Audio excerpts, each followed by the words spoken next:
Hi everybody, this is Lynn from Creative Concept Crafts with a really pretty little card this week, and it's the diamond pop-out card.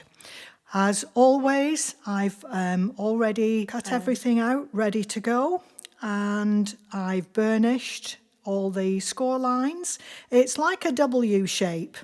You've got valleys and mountains in there, and then the diamond pops out in the centre and the sides fold back so that it fits into a 6x5 inch box, which I've also done a matching box to. You'll see it in the pictures at the end of the video.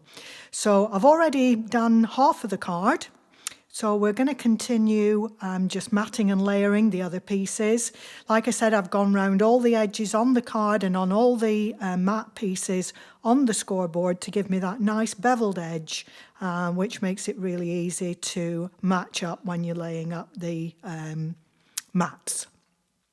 So I'm just going round the outside and round the centre with an ordinary PVA glue. I'm card on card at the minute, so it's just the ordinary glue we can use here.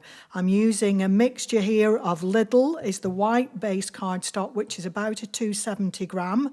The pink is not my favourite one, but unfortunately due to lockdown I can't go out of our province here in Spain, so I've had to use an alternative which is a bit lighter weight than I would normally use, but I suppose beggars can't be choosers at the minute, so I'm probably going to have to wait until sometime in February before I can go back to get my normal preferred linen cardstock.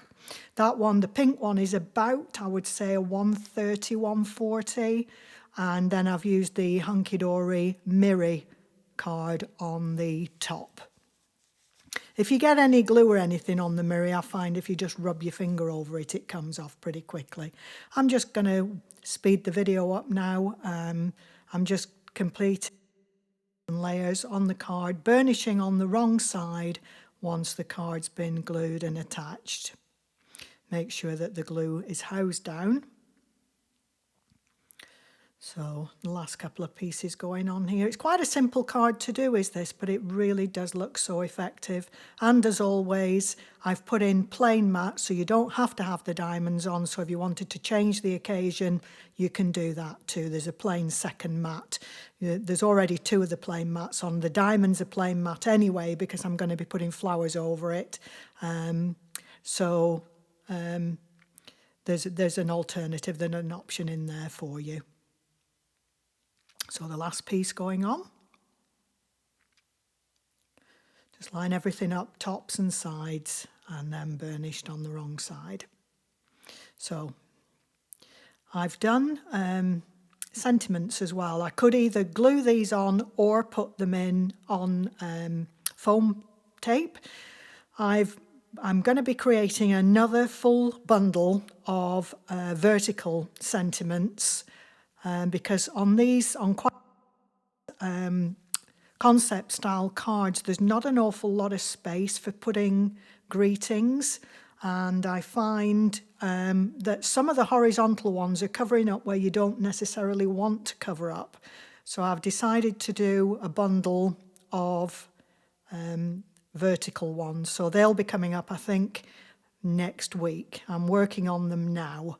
So, but there's quite a lot of them. There won't be quite as many as there was in the original bundle, but there will be quite a few of them. So I'm covering all angles again.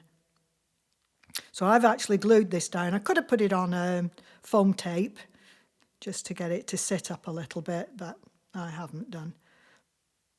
Because I'm putting it in a box, it will take that extra little bit of space. Okay, so that's the card completed, basically. You can see the shape of it. It's quite pretty, and I love the way that this diamond sits clean out at the front. There's not an awful lot of space if you wanted to put a verse or something on the back, but maybe at the base of the diamond, there's a little bit of space there that you could maybe stamp something on. Okay, so we're now going to add some of the carnation flowers, which were from last week's file.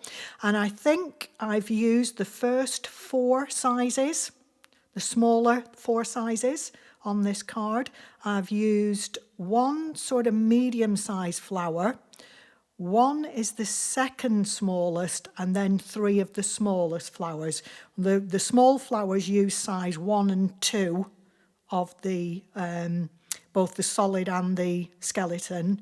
The next size up, I think, uses 2 and 3, and then the next size up uses 3 and 4.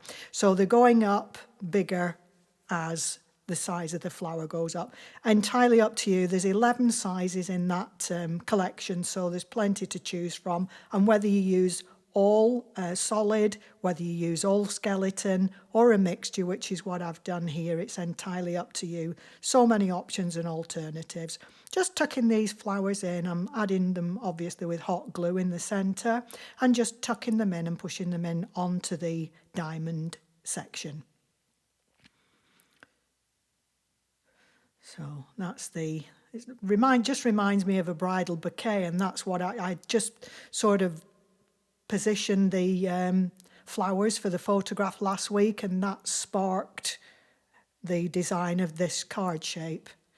It's amazing where inspiration comes from, but that's where the inspiration for this. It just reminded me of a bridal bouquet with the carnations, because I had carnations in my bridal bouquet, and they were tipped on the edges with a colour. I actually had blue and green on the edges of my carnations. They were really, really pretty. So I'm just adding a little bit of hot glue just so I can position that last leaf where I want it. And that is the diamond pop-out card completed. Nice and simple, but so effective. Hope you've enjoyed it. See you all again next time. Bye for now.